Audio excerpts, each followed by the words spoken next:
First, place the upper rail into the slot already opened on the door. Then fix with ST4 screws. Then put a buffer on one end of the door. Ensure that the direction of the buffer is correct. The buffer must be in the open state before being put in. After the buffer is in place, install the side wheel. The other end of the track is installed in the same way. After the upper track is installed, install the lower track.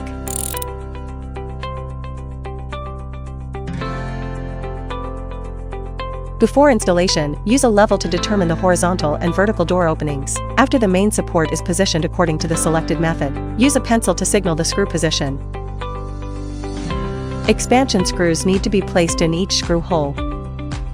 Tighten the 2 screws above the support first. Use a level to check the support level and tighten other screws. After installing the support, remove the safety buckle above the support.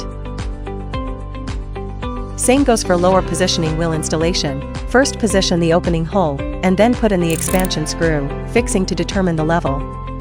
After installing the lower positioning wheel, adjust the main support to the highest position.